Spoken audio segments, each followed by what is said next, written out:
Bom, o nosso vídeo de hoje, dentro dessa série que a gente está discutindo a pandemia do Covid-19 e seus efeitos na macroeconomia, eu tenho um convidado muito ilustre, né, o Thomas Conte, que ele recentemente fez é um texto para discussão, né, Thomas? Ali ainda está Sim. mais um texto para discussão, chamado, o título do artigo dele é Crise Tripla do Covid-19, um olhar econômico sobre políticas públicas de combate à pandemia. O Thomas, ele é de formação programador e cientista de dados em R e Datacamp, e doutor em economia e professor do INSPER e do IDP em São Paulo.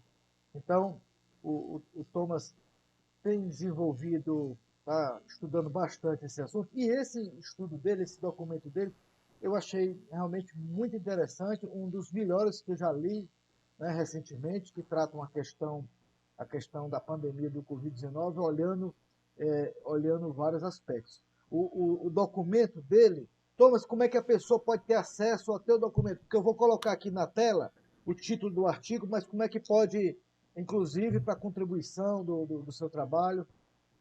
Ele está disponível no meu site e aí eu pretendo atualizar ele periodicamente. Aí acessando no meu site ali rápido, dá para pegar a versão mais recente. Como é que a pessoa entra no teu site? Thomas É V. thomasvconte.com.br e aí se buscar isso no Google, buscar Thomas Conte, coronavírus, vai aparecer já. Tá. Então vamos. Como o seu trabalho ele traz uma reflexão, Thomas, em três angulações distintas. Primeira angulação é a comportamental, depois você desenvolve, né, em cima da crise sanitária e depois sobre a crise econômica. Então você busca no seu trabalho fazer uma construção de ideias em cima dessas três vertentes. É, na verdade, assim, de uma maneira geral, qual é o espírito, Thomas, do seu trabalho? Quer dizer, por que é que você, qual foi a grande motivação dessa discussão? Depois eu gostaria de entrar em cada tópico específico, tá certo? Mas mais uma abordagem geral de por que que você ficou motivado, né, em escrever esse documento. Bom, Flávio, antes de tudo, né, obrigado pela oportunidade, né, de poder estar aqui conversando. Eu acho que o tema é extremamente relevante, é muito legal ter um canal como o seu disposto a fazer esse debate mais aprofundado. Então, agradeço de verdade.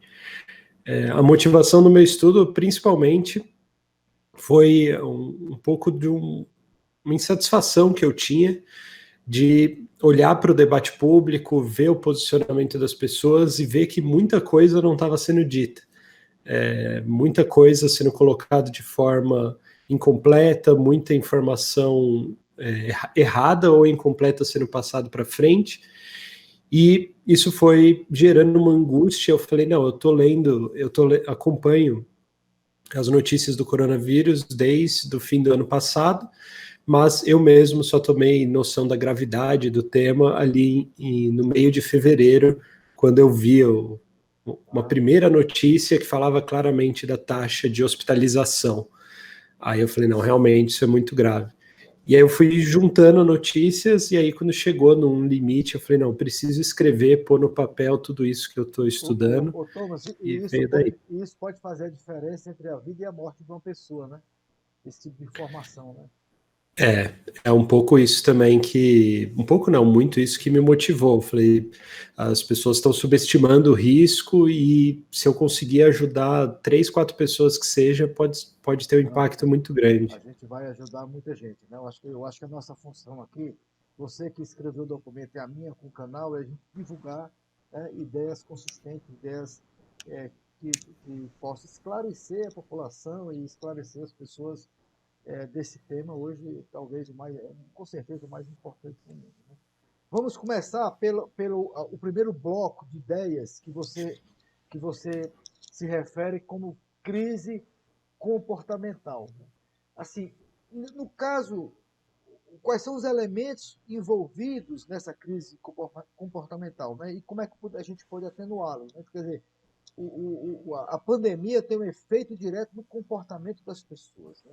Sim, Então, esse primeiro olhar, eu acho que você trata muito bem no trabalho que já está desenvolvendo, que eu acho que vale a pena a gente aqui aprofundar, Thomas, e vamos, não tem pressa, vamos tentar esclarecendo ponto a ponto, tá certo? Para a gente passar a informação mais consistente possível para quem está nos assistindo que possa tomar conhecimento.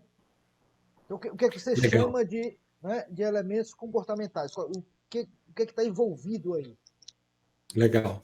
Então, essa questão comportamental, destaquei ela porque eu via que estava muita gente falando só de saúde e de economia, mas entrando a fundo nos textos da área de epidemiologia, da área médica, as pessoas que estão mais estudando isso, né? E eu não sou especialista nessa área, então eu peguei os journals de maior referência dessas áreas, li e tentei entender qual é o consenso que eles estão se formando lá.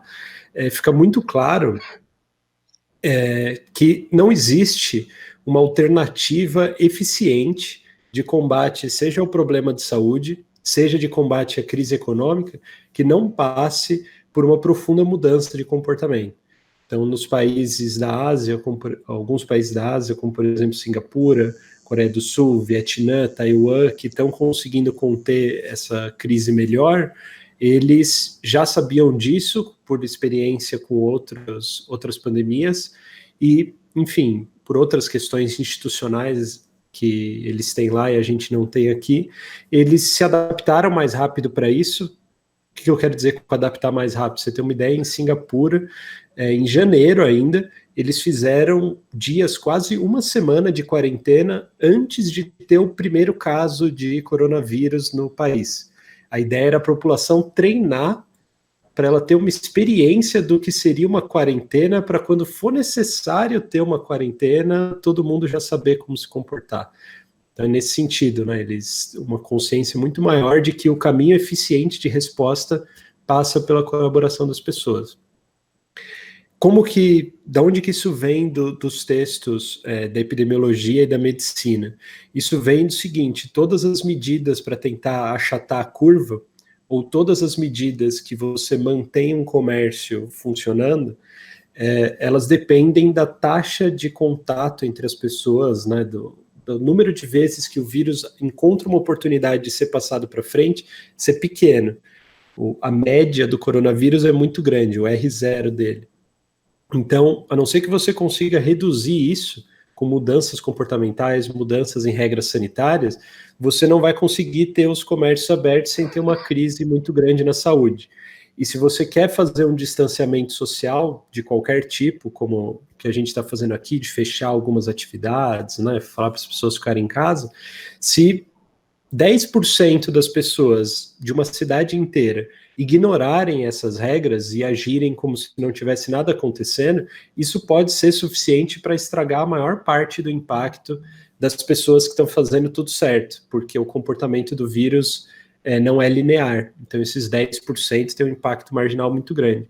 Então, é nesse sentido, a forma que a pandemia se comporta, o grau de infecciosidade do vírus, Ela é muito faz grande, com né? que é muito grande e faz com que tentativas de resolver isso de forma binária, de forma autoritária, sem a população inteira concordando, elas são grandes desperdícios, desperdício de dinheiro fechando as coisas que poderiam estar abertas se todo mundo respeitasse novas regras, ou desperdício de dinheiro da saúde, ou um Então, policiamento assim, tentando remediar algo. o ponto inicial que você está chamando a atenção é o seguinte: dado que a característica dessa pandemia ou do vírus é de alto contágio, é isso? Entre as pessoas, Sim, o comportamento das pessoas importa muito nesse momento. É muito, isso? O muito. comportamento. E o comportamento do cidadão mediano, a leitura que ele faz da pandemia em si, quer dizer, como é que ele se vê dentro da pandemia, porque ele pode ser um elemento essencial nessa discussão. Por isso que você começa a discussão chamando atenção para o comportamento do cidadão. Exato. É essencial, para você ter uma ideia da escala disso, eu trago algumas notícias, né, ao longo do artigo, estou acompanhando o mundo inteiro. Na Coreia do Sul, eles perderam o controle inicial da pandemia por conta de duas pessoas. Eles identificaram 31 casos no começo, que foram os primeiros que chegaram pelos aeroportos ali, testaram essas pessoas, colocaram elas em quarentena, e elas tinham que respeitar 14 dias em quarentena sem ter contato com outras pessoas. O grupo mais próximo de pessoas que teve contato com elas também foi colocado em quarentena. Desses 31, duas dessas pessoas furaram a quarentena, adotaram um comportamento desviante, né? Ao invés de seguir a norma, eles resolveram sair. Uma dessas pessoas atendeu a cultos de uma igreja que também quis continuar aberta e de forma aglomerada durante o combate à pandemia. E praticamente metade, eles estimaram depois, né, a própria Coreia do Sul estimou, que praticamente metade de todos os casos positivos que tiveram na Coreia do Sul, que já passaram de dezenas de milhares, vieram por conta dessas duas pessoas, e a maior parte deles veio dessa uma pessoa que atendeu aos cultos algumas vezes e passou para muitas outras. Ou seja, então, se assim, poucas pessoas, né, já é suficiente. Né, se tivesse resolvido esse início aí, já teria evitado muito, né? Teria evitado muito, às vezes eles teriam ganhado um mês de vantagem, né? Um impacto muito grande. Tá. Aí você comenta também que as pessoas no início de uma pandemia, ela tende a subestimar a trajetória né, do contágio e mesmo da gravidade. E no final ela superestima. O que você quer dizer com isso? Qual é a ideia aí? Certo. A ideia é que esse é um viés comportamental muito antigo, antes de existir, muito antigo no sentido de muito antigo que a gente descobriu esse viés, antes de ter economia comportamental, qualquer coisa assim, os psicólogos já tinham pesquisado isso nos anos 70, que é o cérebro humano ele faz aproximações lineares, ele tem muita dificuldade de lidar com tendências exponenciais. Então, mesmo que a gente sabe, né, como economistas, o que é uma exponencial, a gente tem tranquilidade de entender a matemática disso, mas o nosso cérebro não tem, mesmo sabendo a equação, o nosso cérebro não tem. Então, ele aproxima tudo por linear. Então, no começo da exponencial, né, no caso de uma curva de contágio, na verdade, ela é uma curva logit, ela tem a fase exponencial, linear, aí depois ela desacelera.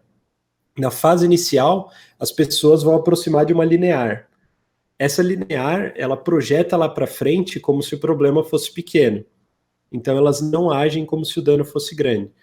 Como que a gente vê isso no nosso dia a dia aqui? Morreu 50 pessoas semana passada, ou 10 dias atrás, estava morrendo mais ou menos 50 pessoas por dia no Brasil. Você fala, 50 pessoas por dia não é muito para um país do tamanho do Brasil. Então, vai continuar mais ou menos isso. Só que aí no outro dia vai 60. Aí você acha que vai continuar mais ou menos entre 50 e 60, tá tranquilo. É essa aproximação linear. Só que é exponencial, então vai chegar uma hora que esse número de mortes por dia, as pessoas vão começar a se assustar com a quantidade que cresce. A gente vai ver dias em que não vai morrer 100 pessoas no dia. Entre um dia e outro, vai aumentar em 100 o número de pessoas que morreu por dia. E aí chega um ponto que as pessoas se assustam, elas percebem que aquilo é um problema grave. Que aí essa fase na logit é a fase linear que está apontando para cima. Aí você projeta um cataclisma lá na frente. E aí o que aconteceu, por exemplo, na Itália, na Espanha, é que quando chega nesse número muito grande, algo próximo disso, algo que assuste as pessoas por elas vislumbrarem um futuro lá na frente muito complicado.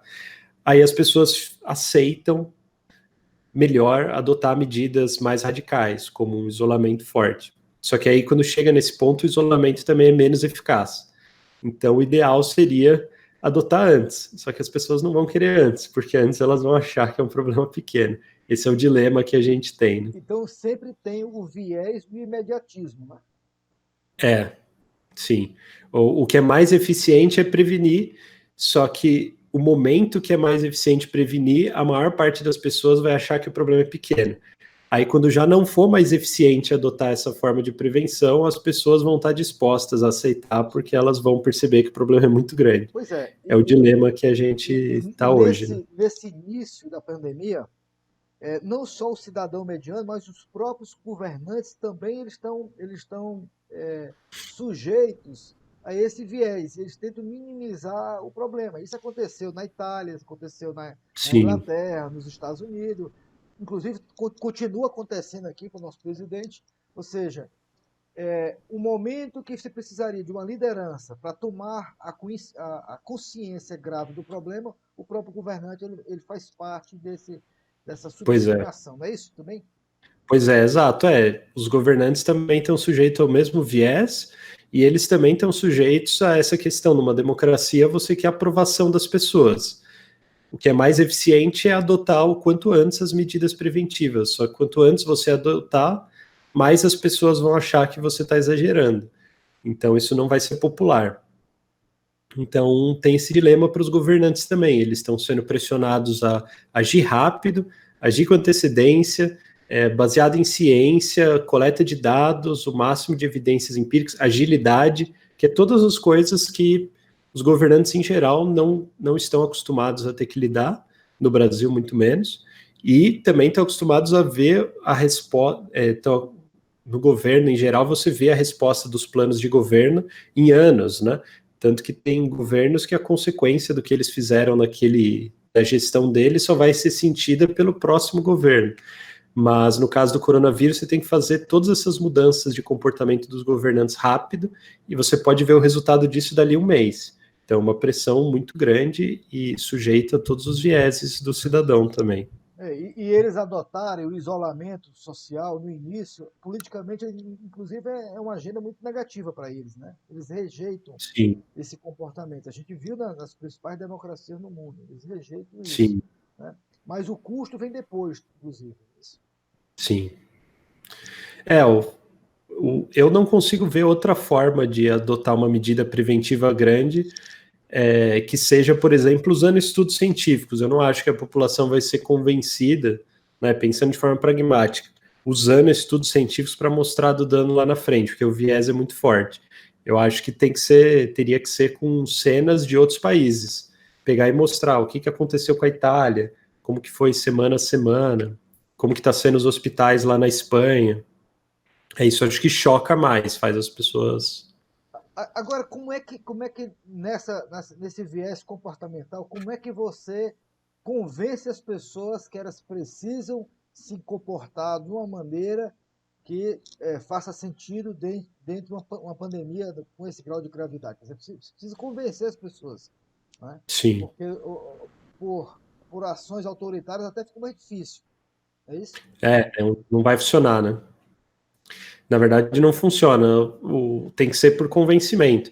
Na minha opinião, o que eu vi fazer em outros países primeiro, dar as notícias ruins. Né? Aqui a gente tem o costume de só passar, todo o governo está preocupado com a aprovação, então eles vão passar as notícias boas, tudo que eles estão fazendo para conter, etc, etc. Mas nesse caso, as pessoas têm que ter uma noção do risco, e todas elas vão subestimar o risco. Então você tem que falar a realidade, falar, olha, os países mais ricos não aguentaram. No Brasil, a gente tem menos recursos, então aqui vai ser ainda mais difícil. Aí vamos mostrar tudo o que está acontecendo nos outros países. Vamos mostrar os países que está dando certo, Coreia do Sul, Singapura, o que eles estão fazendo, como que a população está mudando lá. Então vamos mostrar o que está fazendo. Eu acho que tem que ser dar substância e dar realidade para isso. A imprensa está tentando fazer, parte da imprensa está tentando fazer esse trabalho de informar, mas a imprensa não tem a força da autoridade, né? Ela é só uma força de informação e não de autoridade. Você vê um líder político e um tempo de incerteza muito grande, né? Falando isso, é uma outra percepção para as pessoas. E ver exemplos de atuação nesse sentido também é uma outra percepção das pessoas. E o contrário também é verdadeiro. Pode estar a imprensa inteira tentando alertar para os danos. Se os líderes políticos falarem o contrário, a força que eles têm para puxar boa parte da população com eles é muito grande. Então, traz um risco enorme também. Tá, e aí, nesse ponto, fundamental, de extrema importância, falar a verdade, né? Você colocar Sim, realmente, né, a gravidade do problema. E um outro ponto que você menciona muito bem é que talvez, ou muito certamente, o nosso problema, o problema de outros países também, é que essa pandemia não vai terminar, quer dizer, o nosso isolamento social, ou o distanciamento social, ela não vai terminar com a quarentena de um mês. Talvez esse problema ele vá até se tenha realmente, né, para voltar à vida normal, até se tenha a descoberta de uma vacina ou de um remédio que possa curar o problema. Ou seja, para você exigir o comportamento adequado da população, é fundamental falar a verdade para essa população do tamanho do problema. sim. Não é isso? Exato, com certeza, porque as pessoas têm que, pensando como economista, né? Eu não sou macroeconomista, eu não me aventuro em macroeconomia. Então, minha área eu dou aula no INSPER de micro e no IDP eu dou aula de políticas públicas. Então, eu não me aventuro em macro. Mas do ponto de vista micro, que gera crescimento, algo que afeta muito o crescimento econômico, é previsibilidade, é as pessoas terem planos consistentes, né? Então a empresa vai fazer um investimento, ela tem que ter uma noção do que vai ter no fim do ano. Se ela está toda mal informada, ela vai fazer um plano que vai ser desperdício de recursos, má alocação de recursos, né? Então as pessoas têm que ter a informação compatível para elas fazerem um plano consistente. Isso minimiza custos econômicos para todo mundo, e nesse caso, custos para a saúde. Então, qual foi a estratégia que, a meu ver, o Brasil fez? Não informou a população disso, e a informação já estava disponível. Se eu, que não sou especialista nessa área, conseguir achar essa informação, os especialistas com certeza conseguiriam, e quem está no governo com certeza conseguiria. Não tinha nenhuma base para falar que isso era um problema de curto prazo, e a forma foi colocada aqui foi, a gente vai fazer um distanciamento de 15 dias, e é isso, pessoal, aí lá na frente a gente abre, vai ficar tudo tranquilo. Aí passou 15 dias, o que eles falaram? Olha, a gente vai ter que estender. Ah, mas por quê? Aí parte da população não sabe por quê, aí já tem uma outra liderança política falando a mensagem contrária. Aí alguém vai e decide continuar. Aí você fica com birra do cara. Você fala, pô, por que ele tá continuando se eu já paguei os 15 dias que ele me pediu?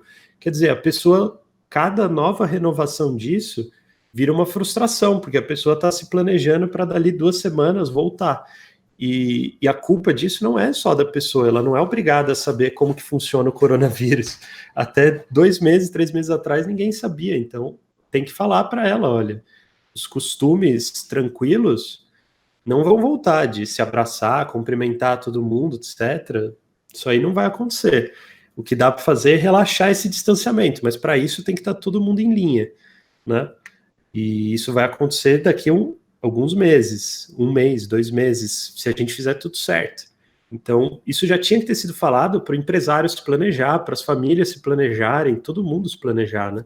Então, a gente está nessa situação, o que eu vislumbro nessa parte comportamental é uma cisão cada vez maior da população e uma raiva crescente, uma ansiedade crescente com as alternativas. A população que está de quarentena e tentando se proteger cada vez mais inconformada de ver as mortes crescendo e as pessoas não fazendo nada mais forte a respeito, e as pessoas, quando são renovadas as quarentenas, cada vez com mais raiva dessa renovação e desse distanciamento, e os lados, assim, as pessoas não entrando no clima que seria o mais desejável, que é todo mundo ter previsibilidade fazendo planos consistentes. Né? E o que complica também nesse momento que nós estamos vivendo é a própria divulgação de fake news, né? Você tem aí pelos os grupos do WhatsApp, pelas as mensagens imprecisas, muitas vezes até motivada politicamente, divulgações equivocadas, que faz com que o problema pareça ser menor do que realmente ele é. Então, isso Sim. complica também. Parece que até no Vietnã, né, tem uma lei que estabelece que a pessoa espalhar notícia falsa, ela paga multa, né? Não é isso? Sim. O Vietnã adotou essa medida, então, se não me engano, a Coreia do Sul também. Eles adotaram essa medida, já aplicaram algumas dessas multas. Isso funciona? Não funciona? Não sei, mas é uma sinalização de que, olha, isso não é legal, isso não é algo tolerável. E funciona, como é uma mudança de comportamento para todo mundo, eu acho que funciona para inibir a população, mas talvez até menos, porque isso pode não ser fiscalizado ou pode ser muito difícil de fiscalizar, mas funciona para os próprios governantes, né? Se você tem uma multa dessas vigente, você não pode tolerar que os próprios líderes políticos, autoridades, o judiciário, deputados, etc., e do legislativo vão sair espalhando mentira por aí. Pelo menos para essas pessoas que você sabe muito bem o nome e sobrenome, pode servir como algo para inibir. Então já seria algo interessante, pelo menos para inibir esse comportamento, se não da população. Os países que não adotaram esse tipo de multa, o que eles estão fazendo para tentar combater fake news é, por exemplo, as próprias autoridades combatem fake news, no sentido de ir publicamente falar, olha, essa semana aconteceu esse boato aqui, isso aqui é falso, por causa disso, disso, disso. Então a pessoa vai e explica para combater isso. Vários lugares isso vira um vídeo curtinho que também é passado por WhatsApp, também é passado por redes sociais para as pessoas verem que, olha, isso realmente é falso, tá vendo? As pessoas, tá aqui o presidente, tá aqui o governador, tá aqui não sei quem falando que é falso. Então, porque pode matar, né? Essas notícias falsas podem literalmente matar as pessoas numa pandemia.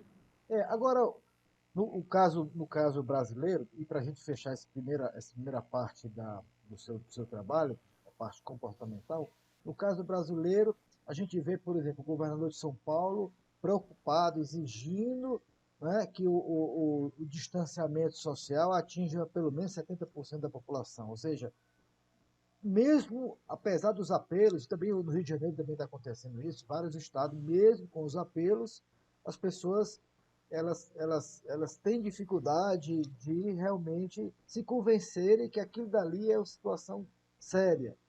E ainda mais quando a doença sai das classes sociais mais altas e vai para as classes sociais mais baixas, parece que a dificuldade delas, né, de compreender ainda o processo ainda é maior ainda, o nível de desinformação ainda é mais alto Sim, ainda. Né?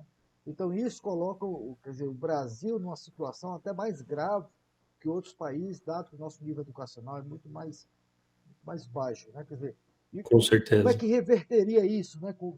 Que força, através da imprensa ou uma liderança política muito forte, que avisasse da gravidade, ou então, infelizmente, quando assistirem pela televisão, infelizmente, uma quantidade muito grande de mortes e as pessoas passam a se convencer realmente que isso é muito grave. Então, infelizmente, assim, até 10 dias atrás, talvez eu conseguisse responder essa pergunta com uma perspectiva mais otimista, mas hoje, aqui, 14 de abril, eu acho que o que daria para dizer que, olha, todas as lideranças políticas precisam estar alinhadas com o mesmo discurso para isso entrar na cabeça das pessoas por repetição mesmo, e elas coordenarem e se comprometerem com uma estratégia. Mas eu acho que isso não vai acontecer, dado o que a gente está vendo aí no governo federal. Eu acho que isso é impossível a essa altura, e mesmo se fosse feito agora, eu não sei o quanto que já tem uma parte da população muito mobilizada contra essas políticas e muito firme na posição de que a gravidade não é tão grande. O que eu acho que é mais provável que vai acontecer é exatamente isso, que aconteceu na Itália, que aconteceu na Espanha.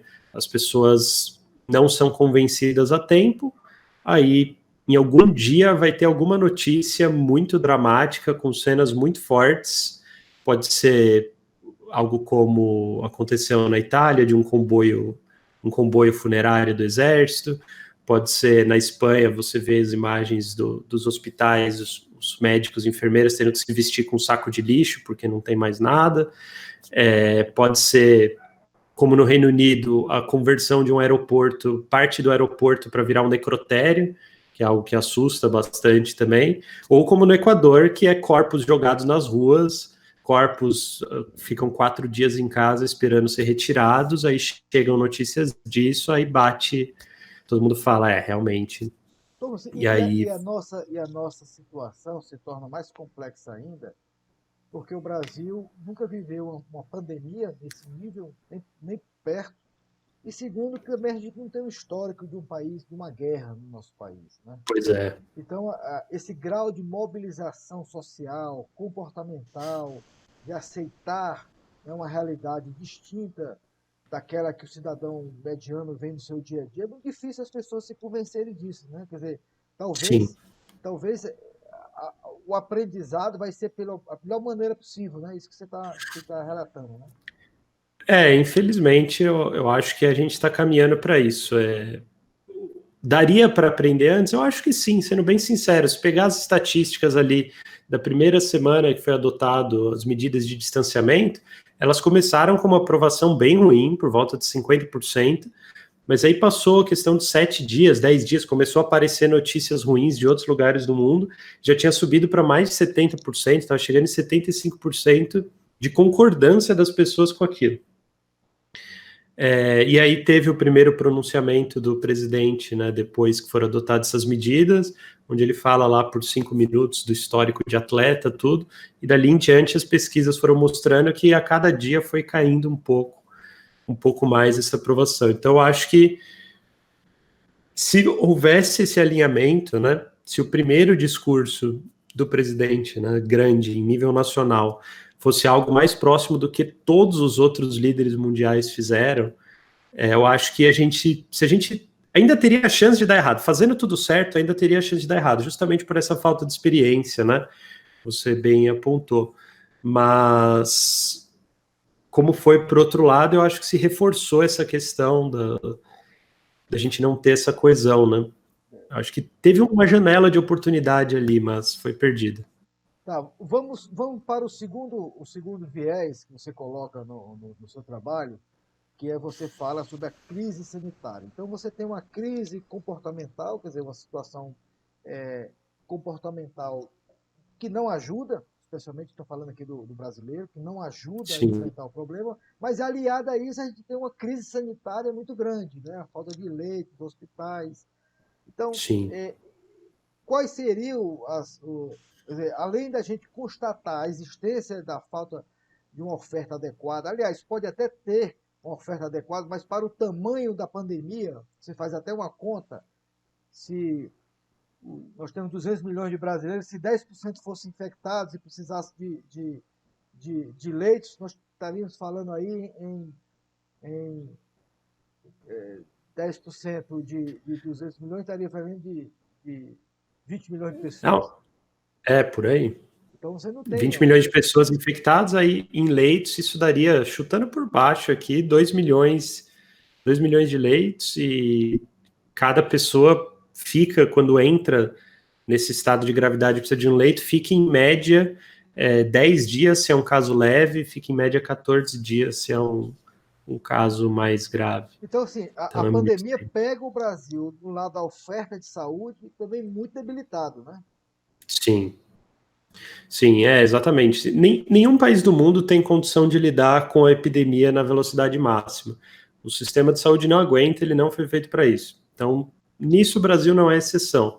Quais são as nossas dificuldades maiores? As nossas dificuldades maiores é que as melhores estratégias para prevenir essa crise sanitária, elas são estratégias de prevenção, né? Para conter a crise sanitária de prevenção. Quanto antes você agir, melhor. Então, nós não agimos com antecedência. O que seria agir com antecedência? Seria, por exemplo, assim que se teve notícias de que havia um potencial de pandemia ali em meados de janeiro, no mínimo, fazer um controle maior sobre as pessoas que chegam no aeroporto. Seria um mínimo, mas já ajudaria, né? Ter testes, obrigar quem vem de países, quem vem do exterior, ficar alguns dias de quarentena para ver se aparecem sintomas. Seriam medidas que ganhariam muito tempo para a gente. Começar a tentar trazer testes, como que se produzem esses testes, começar a organizar o esforço de saúde, conscientizar a população, tudo isso que daria para ter sido feito a partir de meados de janeiro, quando já havia notícias, né, da gravidade que isso poderia tomar, não foi feito. Então, não foi feito isso, o que sobra para a gente? Cada dia que passa que não foi feita essa prevenção, a gente ia ficando com menos alternativas. E aí espalhou aquela ideia das duas curvas, né? a curva quando você não faz nada e a curva achatada, ou achatar a curva. Era bom explicar isso, o Thomas. Inclusive, eu vou tentar colocar aqui essas duas curvas, inclusive está lá no seu documento, a gente colocar para quem está nos assistindo entender exatamente o que é achatar a curva. Legal, legal, excelente. Aí seria até legal usar a imagem que eu uso lá no paper, porque tem a forma como isso foi divulgado, que é o achatar a curva, que são duas curvas, mas do ponto de vista dos estudos epidemiológicos, na verdade, são três curvas. É aquela curva que não tem controle nenhum, a curva achatada, que seriam as estratégias de mitigação, você tenta frear o avanço do vírus, mas ele continua avançando, é uma velocidade menor, mas ele continua avançando, e a estratégia de supressão, que é você impedir a primeira onda do vírus, você freia o suficiente para que, na verdade, ele pare, uma hora ele vai parar, ele não vai continuar numa velocidade baixa, ele vai literalmente parar, você contém a primeira onda. Então a gente teria essas três estratégias para pensar.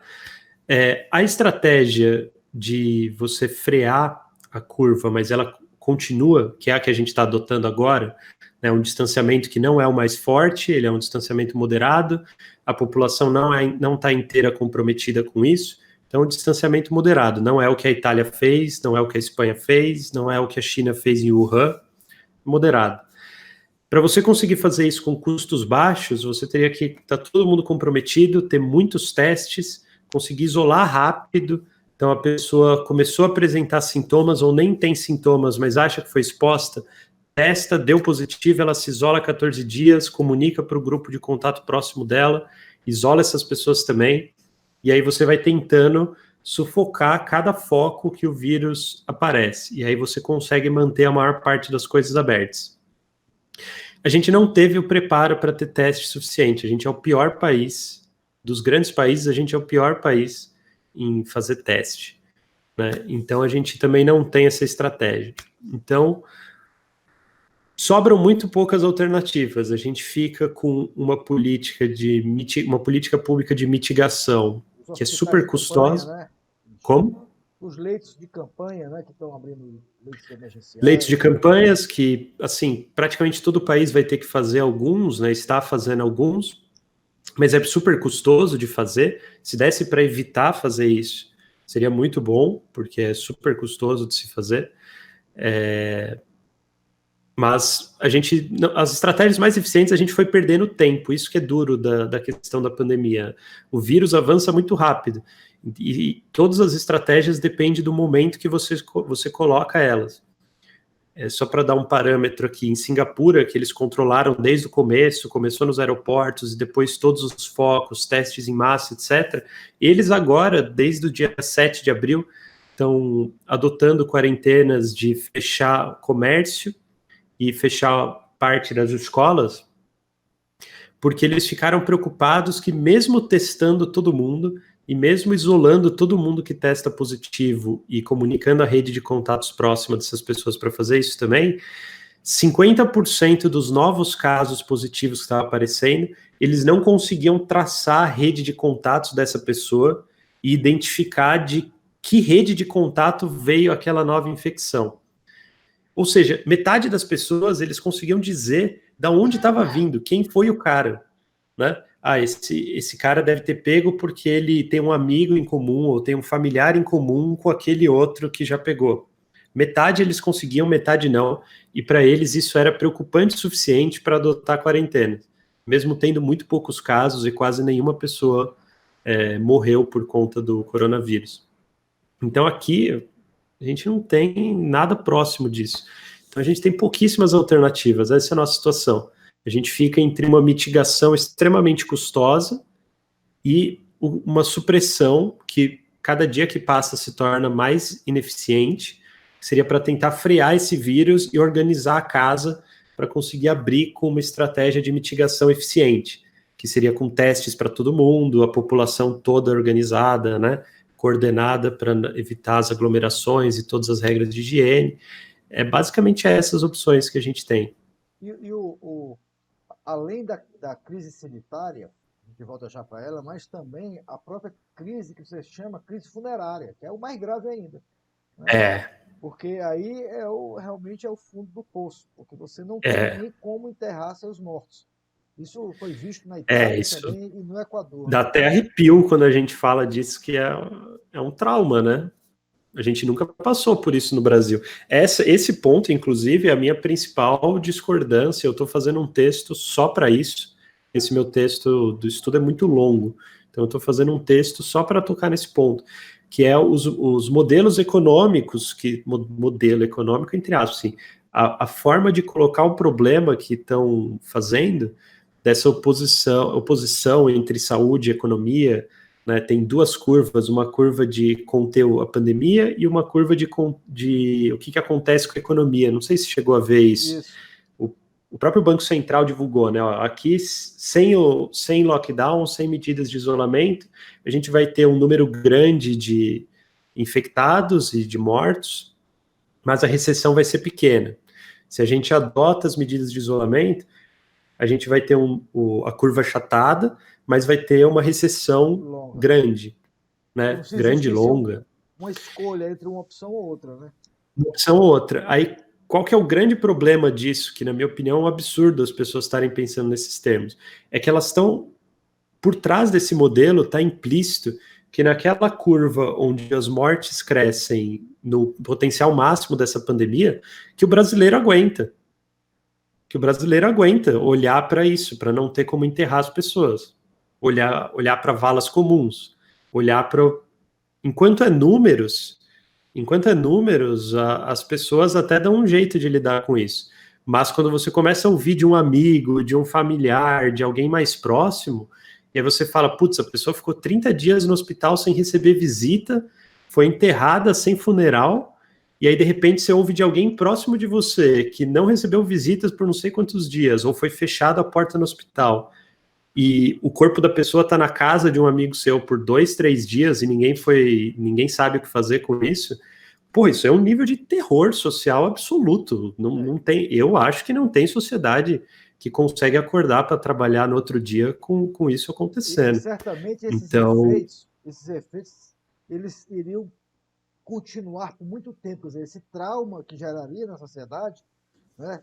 Se esse modelo de aceitar, vamos dizer assim, os mortos, mesmo que há milhares, não, mas vamos aceitar os mortos que depois a economia continua a vida normal. Não, mas a pessoa esquece que existe um contágio desse momento para os meses seguintes, né? Os próprios traumas que isso leva. com certeza, no 11 de setembro, em Nova York, aconteceu o 11 de setembro, os Estados Unidos quase parou por 3 dias. Nova York foi até mais tempo, a economia quase parou, os shoppings não tinham ninguém, as pessoas não conseguiam, o país estava de luto. E foi um dia que morreu 3 mil pessoas. Em Nova York, cada dia está morrendo 900 pessoas, 800 pessoas. Só no estado de Nova York, cada 3 dias é um 11 de setembro novo. E essas pessoas também morrendo sem funeral, etc, etc, com todas essas coisas, numa das regiões mais ricas do mundo. Então é isso, é um trauma muito grande. O que eu estou vendo acontecer no mundo inteiro? Que país nenhum a população aguenta isso.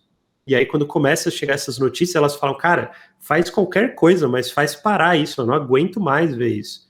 E aí entra quando começa a curva de contágio mais forte e o número de mortes cresce muito, o que acontece não é que a economia tem uma recessão pequena, o que acontece é que no meio daquela curva vai ter um lockdown super forte que os políticos vão se ver obrigados a fazer, porque ninguém aguenta mais, e as pessoas voluntariamente já não vão estar indo trabalhar, porque elas não aguentam.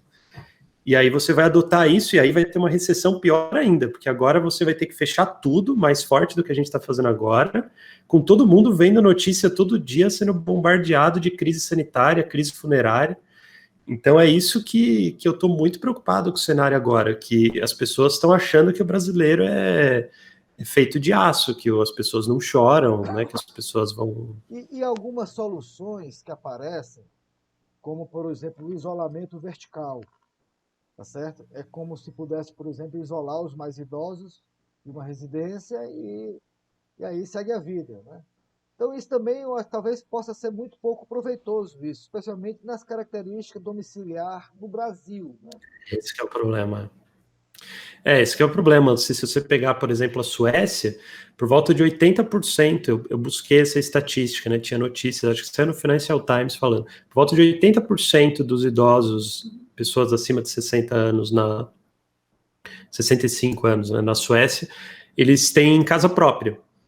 Bom, se você falar para essas pessoas se isolarem, não é algo que parece tão impossível de fazer, porque quase todas elas já estão numa casa própria, elas têm condições de fazer isso. Agora, no Brasil, você tem o problema contrário. Você tem, por volta de um quarto dos idosos vivem em domicílios com 3 ou mais pessoas, que são casas, a gente chama de várias gerações, né? Você tem o idoso com uma criança muito jovem, o idoso com o adulto bem mais jovem. Só isso já é muita gente que você não vai conseguir isolar de jeito nenhum. E aí o resto, a maior parte dos idosos vivem em casas com pelo menos 2 pessoas. Então, essas pessoas não estão isoladas, e você não tem como isolar essas pessoas na prática, né? Algum contato elas vão ter que ter. Então é muito difícil fazer isso. Nos estudos epidemiológicos, eles nem consideram essa opção. Eles não fazem projeções pensando, olha, se a gente só isolar os idosos, o que acontece? Porque eles nem consideram que é possível uma sociedade fazer isso. Né? O mais próximo disso que a gente tem nos modelos do Imperial College, eles colocam distanciamento de todo mundo, que é você adotar uma série de medidas restritivas para toda a população, e para as pessoas de 70 anos ou mais, no caso do modelo deles, você faz um isolamento mais forte, onde ela tem ainda menos contatos com outras pessoas, e esse isolamento mais forte dura por 6 meses. Seria todo mundo que tem mais de 70 anos ser muito, muito isolado de alguma forma.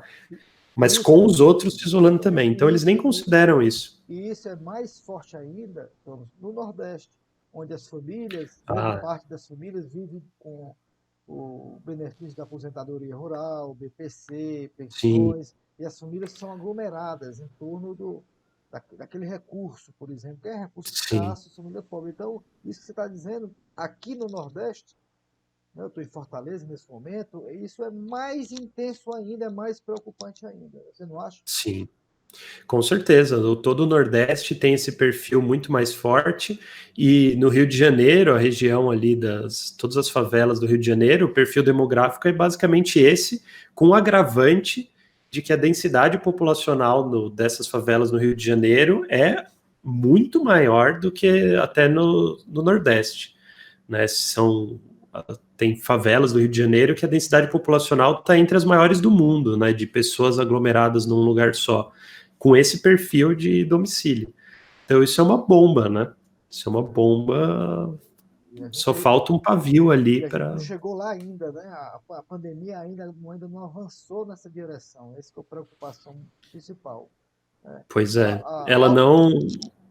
Seria assim, se fosse pensar como gestor, se tivesse em cargo de decisão, principalmente no Rio de Janeiro, mas em todo lugar, eu faria tudo possível para que as pessoas, principalmente nesses lugares e para as pessoas que estão nesse perfil demográfico, evitar ao máximo que o vírus chegue lá, né? Se tem... Porque é um barril de pólvora. Finalizando essa parte ainda sanitária, a Organização Mundial da Saúde, ela propõe como modelo ideal testar, investigar e isolar. É isso? Quer dizer, esse seria um modelo que todas as nações deveriam seguir. Mas seria difícil o Brasil, né, seguir à risca, né, essa estratégia. Né?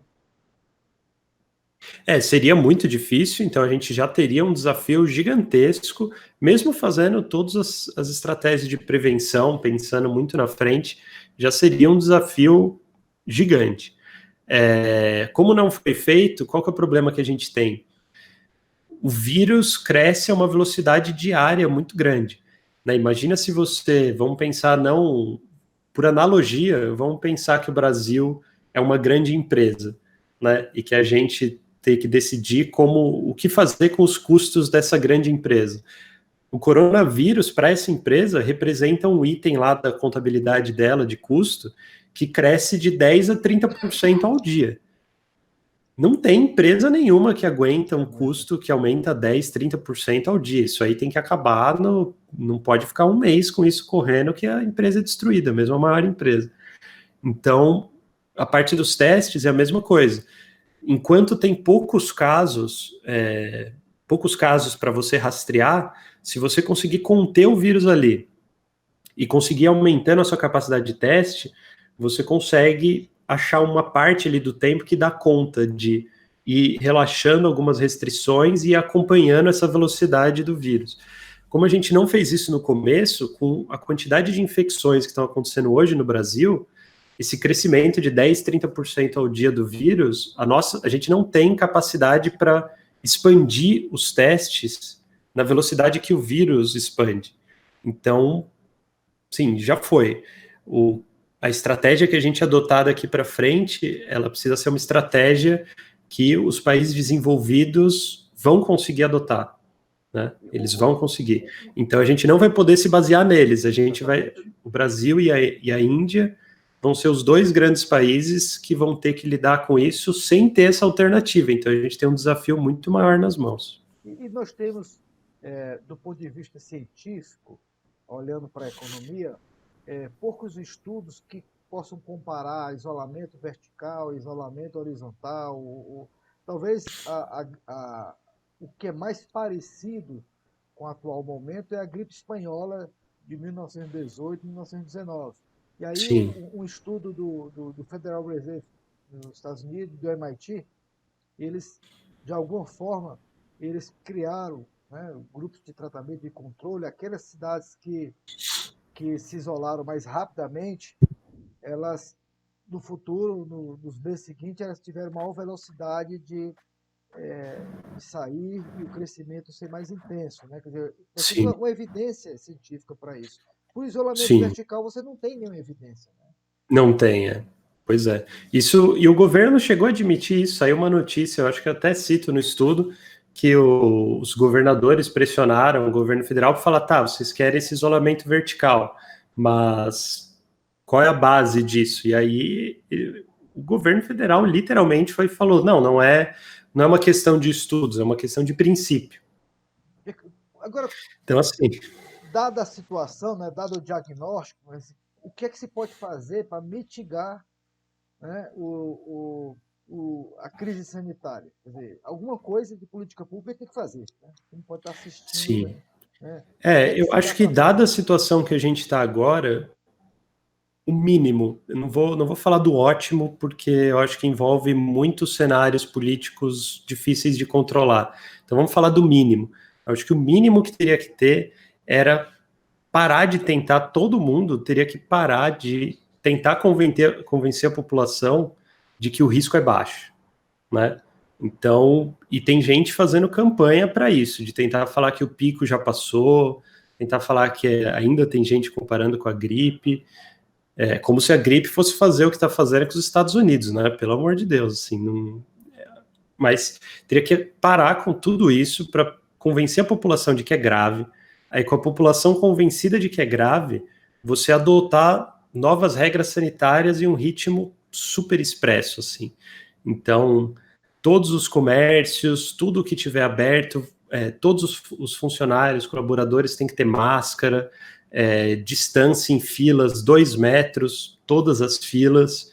O que puder fazer com agendamento, vai ser com agendamento. O restaurante que puder só entregar marmita, só entrega marmita.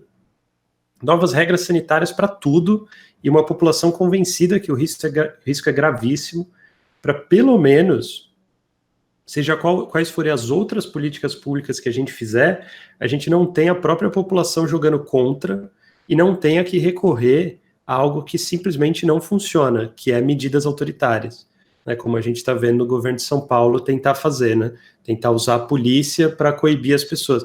E isso não vai funcionar. Simplesmente não vai. Aí eu tenho estudo economia do crime, né?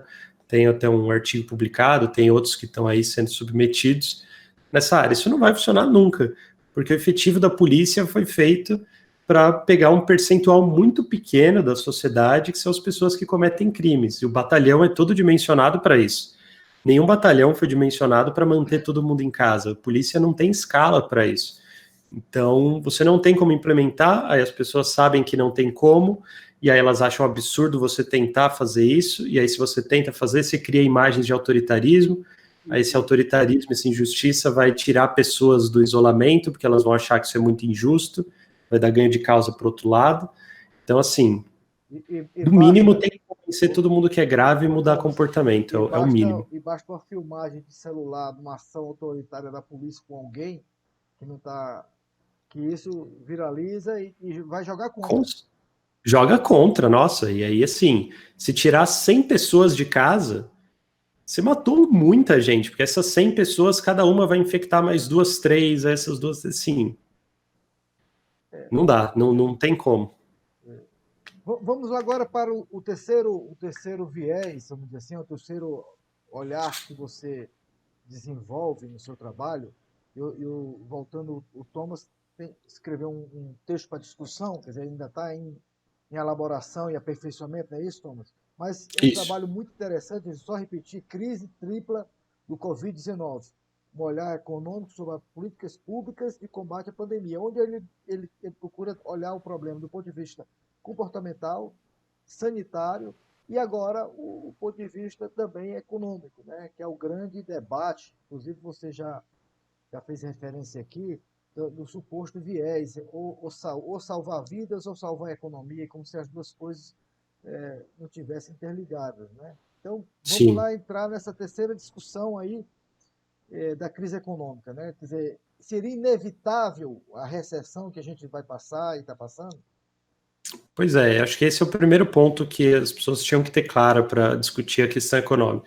A recessão seria 100% inevitável, porque mesmo se no Brasil você tivesse a população mais resistente a cenas traumáticas do mundo, né, para aguentar a pandemia, e você tentasse tocar tudo normalmente, mesmo assim, você ainda tem todo o resto do mundo desenvolvido, que são os principais parceiros comerciais do Brasil, os principais investidores internacionais, todos eles estão parando, todos eles estão reduzindo a atividade.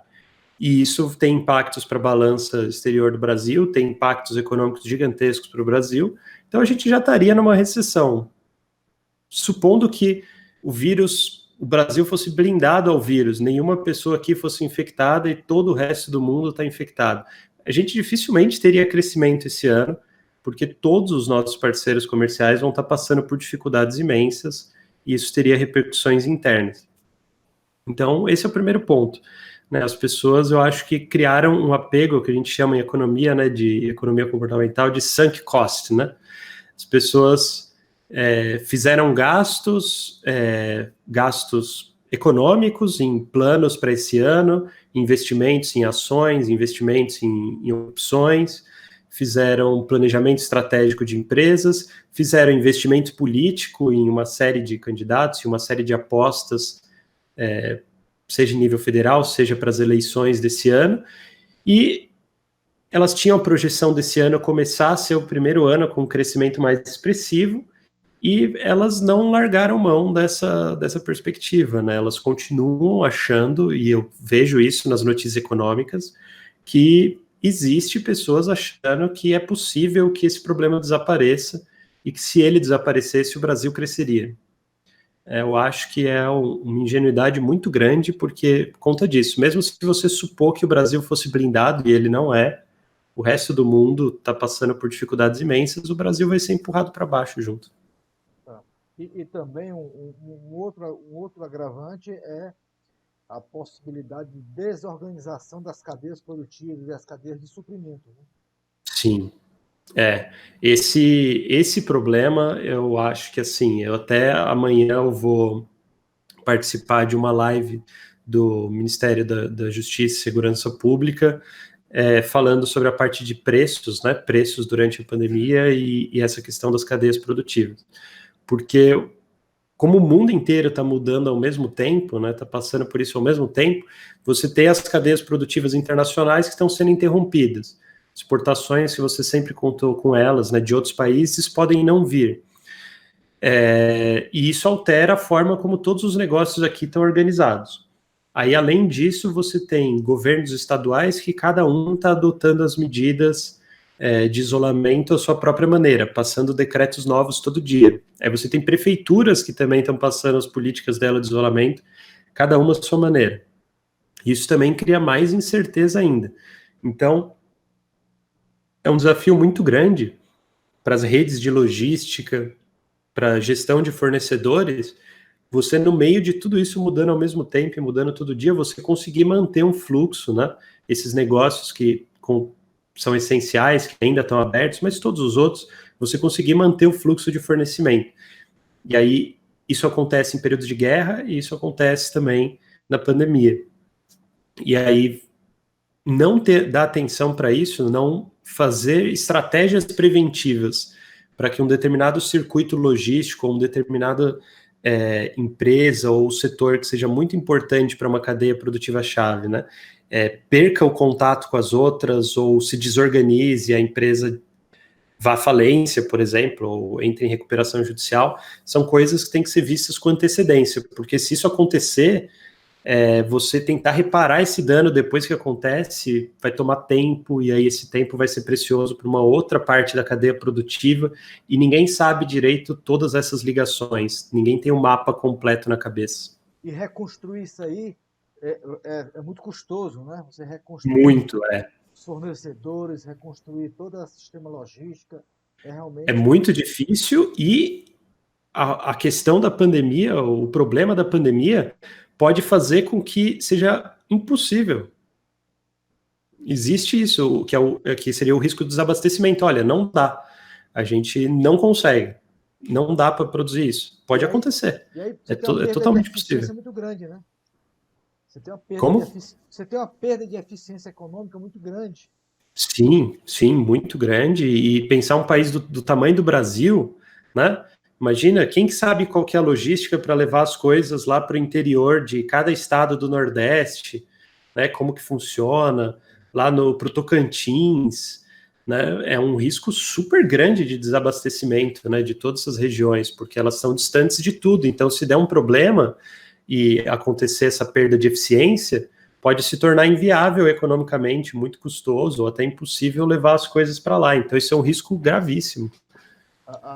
A gente caminhando já, Thomas, já para o final da nossa conversa, quando a gente pensa em uma guerra ali na sua expressão mais clássica, você está vendo o inimigo, né? Então, a sociedade, talvez ela se comporta de uma maneira porque está vendo que o inimigo é concreto. O problema é que Exato. você está numa guerra que o inimigo é invisível.